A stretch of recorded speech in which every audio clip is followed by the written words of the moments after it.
Yeah. It's your first time being here? First time here. And you landed on Monday, right? We landed on, we were in Las Vegas for 2 days. Yes. We're opening a new restaurant there. Oh, okay. So then we went to San Francisco. It's a long trip. And then traveled here from San Francisco. Yeah. And it was extremely, very exciting. Okay. All week long, myself and Matt were talking about this trip. And in our jobs, you know, there's a certain routine. Oh, certain routine. So even though it's different and crazy, there's a certain routine you do every day. And then there's other factors. And this was unknown. Oh, okay. So we were very, very excited and very much looking forward to it. So this is the first time you saw the location that you... First time physically. Oh, okay. You just saw the photo before, right? Photos, John Hardiman and Ray, and of course Cal have shared lots of pictures, and you know we've had lots of conference calls and meetings on visuals, but until you feel something and see it in person, it is hard to capture just how magnificent the location is. Yeah, because you're just talking about that the secret to succeed of Smith & Wonsky.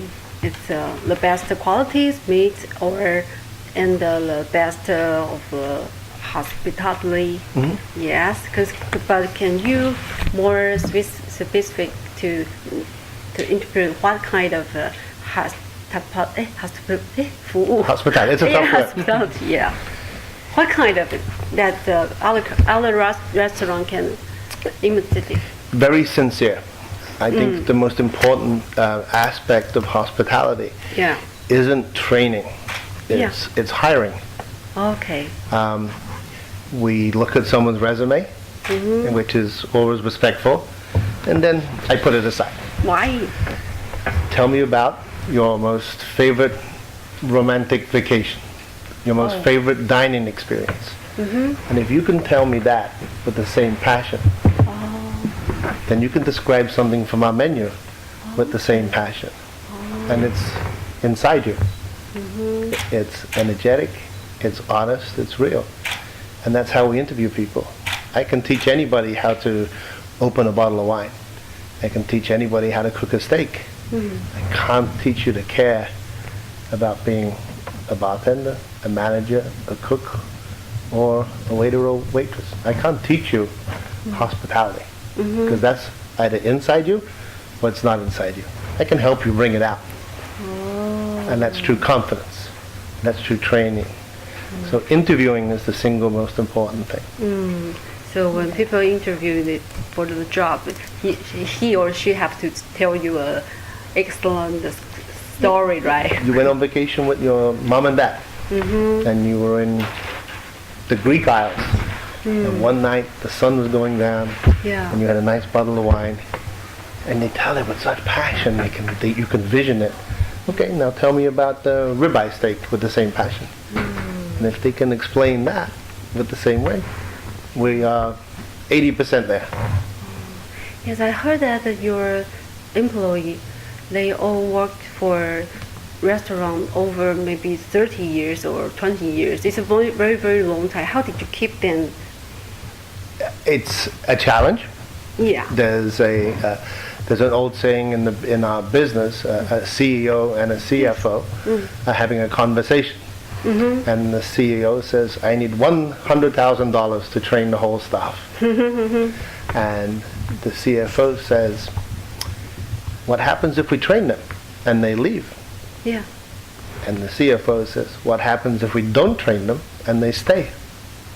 They're not good people." Oh, okay. So it's our job and management's job to train the best people, hire the best people, and make them valuable and part of the process, and give them opportunities. So it's reward, retention, and recruiting. Recruit the right people, reward the right people, and you'll have retention of the right people. Other companies will always come and poach your staff. But that's a compliment too. And if you open new restaurants, or if you give them new dignity about their roles and their jobs and their positions, Henry is the general manager. I spoke to you about the good-looking guy. Okay. Yeah. How old is he? Henry is 50. Oh. A distinguished-looking 50. Yeah. But when I opened South Beach 20 years ago, he was a waiter. Oh. And he became a manager. Yeah. And then he became a maitre d', then he became the assistant general manager, and now he's the managing partner of nearly a $20 million restaurant. That's the best story. So when I try to motivate people and show them the journey, I was a butcher's assistant, Yeah. and here I am now. If they hear those stories and see the opportunities and see the growth, and that's why the restaurant in Taipei is so exciting. Wow, international. Yes. Smolinski was in New York City for 20 years and never opened the restaurant.